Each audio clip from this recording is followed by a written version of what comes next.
আপনাদেরকে স্বাগত। আজও আমি হাজির হয়েছি নতুন একটা রেসিপির সাথে।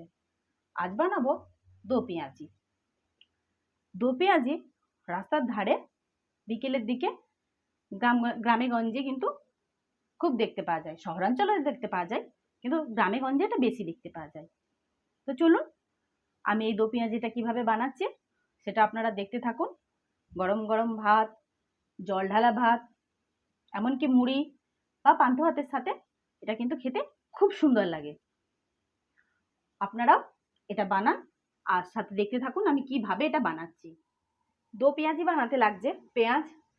আমি এখানে বড় সাইজের দুটো পেঁয়াজ নিয়ে নিয়েছি, কাঁচা পাকা লঙ্কা নিয়েছি 3টে, সেগুলোকে কুচি কুচি করে কেটে নিয়েছি।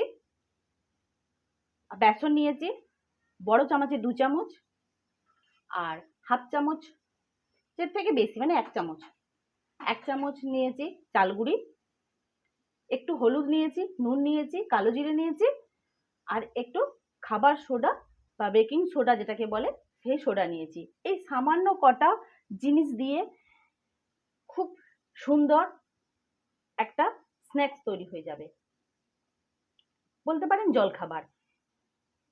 আবার এটা ছাড়া যেটা আমরা জল ঢালা ভাত বলি, সেই জল ঢালা ভাত আর মুড়ি আপনি খুব সুন্দরভাবে খেয়ে নেবেন, আর কিচ্ছু লাগবে না। তো চলুন এই খুব সুন্দর রেসিপিটা আমরা বানিয়ে নিই, এবং খুব সহজেই এটা বানানো হয়ে যাবে। আর আমি বানাবো সর্ষের তেলে। তো তার আগে আমি দেখাচ্ছি আমি কিভাবে এগুলোর একটা মিশ্রণ বানাই। তো আমার সাথে দেখতে থাকুন, আর অবশ্যই আমাকে সাপোর্ট করুন, আমার পাশে থাকুন, কারণ আপনারা আমার পাশে থাকলে আমার এই কাজ করার উৎসাহ দ্বিগুণ হারে বেড়ে যাবে। দেখুন আমি কিভাবে এই দো পেঁয়াজিটা বানাই। তো এই দো পেঁয়াজিটা আপনারাও বানাবেন আমি যেভাবে বলছি। দেখুন আমি একটা বোল নিয়ে নিয়েছি, এই বোলের মধ্যে পেঁয়াজগুলো দিয়ে দিচ্ছি।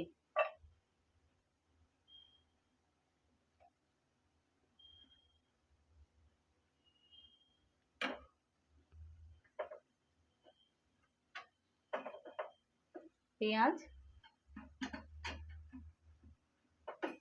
লঙ্কা,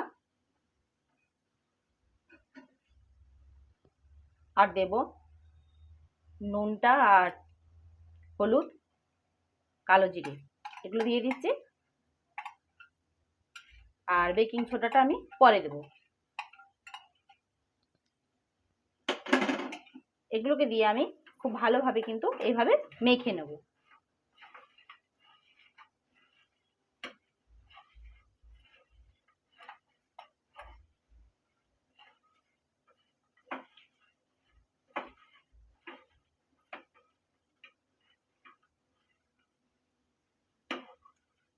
এইভাবে ভালো করে মেখে নেবেন, যেমন পেঁয়াজগুলো একদম আলাদা আলাদা হয়ে যায়। এরপর আমি এর মধ্যে বেসনটা দিয়ে দেবো, চাল গুঁড়িটাও দিয়ে দিলাম, আর এই বেকিং সোডাটাও দিয়ে দিচ্ছি। দিয়ে এটাকে ভালো করে মাখিয়ে নেব।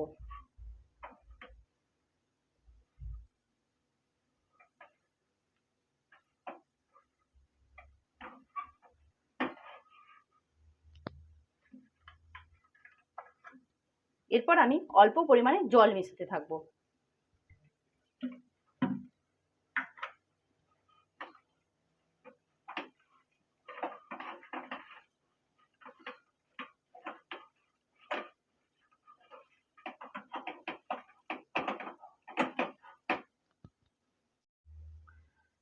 দেখুন এরকম মতো শক্ত একটা টাইট ডো বানিয়ে নেব। এটা কিন্তু জল জলে বা নরম হবে না, এরকম শক্ত শক্ত এটা বানাতে হবে।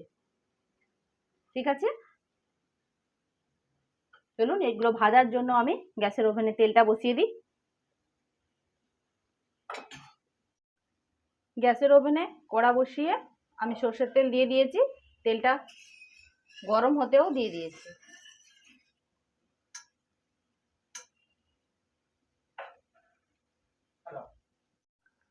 তেলটা হয়ে গেছে, আমি এইভাবে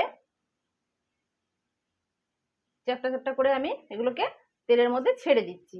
আপনারা যে যেমন মতো সাইজ করতে চান বা যে রকমের আকার দিতে চান সেই আকারে দিবেন। আমার এরকমটা ভালো লাগে তাই আমি এরকমটা দিচ্ছি।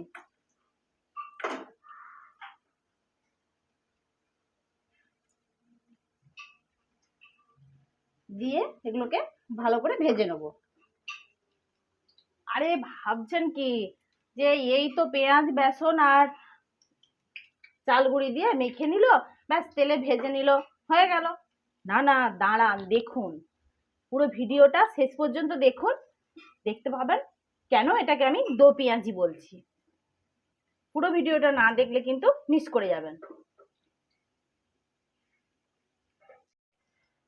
জানেন তো আমাদের এদিকে বিকেলের দিকে ঠেলা গাড়ি করে এই দো পেঁয়াজি কিন্তু বিক্রি হয়, আর খেতে খুব সুন্দর লাগে। কিন্তু ওই যে বললাম, বাড়ির বানানো জিনিসের একটা স্বাদই আলাদা, তাই আমি এগুলো বাড়িতেই বানাই। আর আমার ছেলের মাঝে মধ্যেই আবদার থাকে, মা এইটা বানাও, মা ওটা বানাও। তাই বাড়িতে বানানোর অভ্যেসটা আমার হয়ে গেছে আমার ছেলের জন্যই। দেখুন আপনাদের সাথে কথা বলতে বলতে কিন্তু আমি এটাকে উল্টে নিলাম। একটা দিক ভাজা হয়েছে, আর একটা দিক ভাজা হয়ে যাক। দেখুন এগুলো আমার ভাজা হয়ে গেছে, আমি কিন্তু এগুলোকে তুলে নিচ্ছি।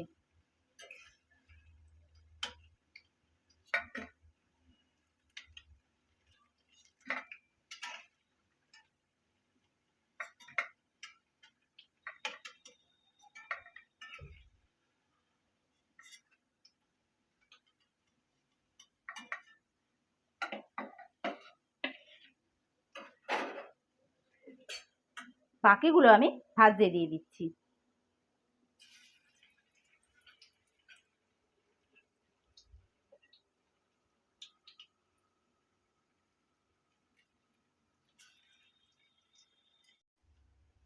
বাকিগুলোকে আমি এক পিঠ ভেজে নিয়েছি, আর এক পিঠ ভাজতে দিয়েছি।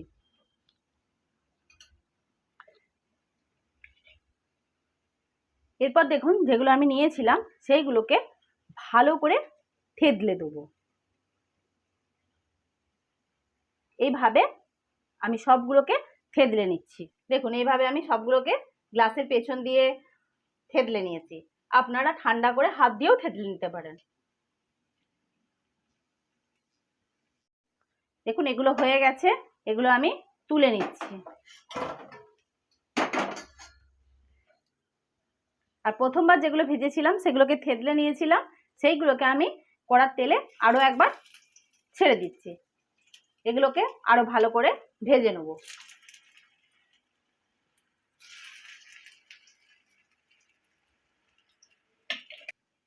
দেখুন এগুলো হয়ে গেছে, এগুলো তুলে নিই, দিয়ে বাকিগুলো এভাবে ভেজে নিই।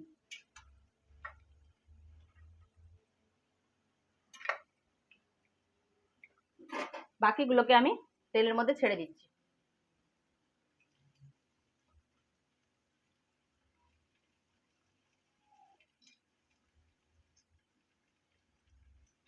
এগুলোকে ভালোভাবে ভেজে নিই। জল ঢালা ভাত বা পান্তা ভাত বা মুড়ির সাথে দারুণ লাগে।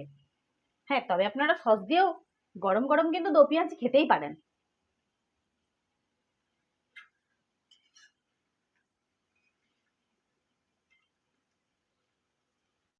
আরে চললেন কোথায়? যাবার আগে আমার এই ভিডিওটা দেখে যদি আপনাদের ভালো লাগে, লাইক শেয়ার কমেন্ট করুন। ফেসবুক পেজ থেকে দেখলে পেজটা ফলো করে বন্ধু বান্ধবীদেরকে শেয়ার করে দিন। আর ইউটিউব চ্যানেল থেকে দেখলে চ্যানেলটা সাবস্ক্রাইব করে পাশের বেল আইকনটা প্রেস করে দিন, যাতে আমার দেওয়া রান্নাগুলো যখনই আমি ইউটিউবে আপলোড করব তখনই আপনাদের কাছে নোটিফিকেশন পৌঁছে যায়। চলুন বাকিগুলো আমি ভেজে নিয়ে খেতে শুরু করি। আপনারা সবাই বানাতে শুরু করে দিন। আবার দেখা হবে নতুন একটা ভিডিওর সাথে। আপনারা সবাই ভালো থাকবেন, সুস্থ থাকবেন, আর আমার এই পুরো ভিডিওটা দেখার জন্য আপনাদেরকে অসংখ্য ধন্যবাদ।